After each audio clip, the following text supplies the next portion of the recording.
Maraming salamat sa mga nag-follow sa akin. Hindi ko man kayo ma-follow back lahat.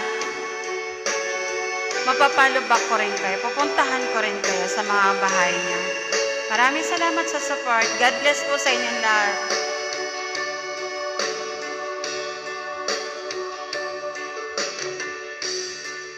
How can I say to you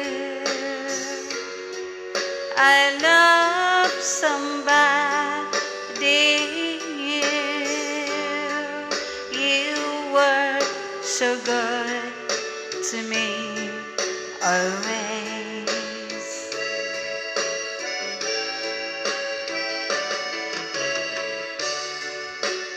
And when I see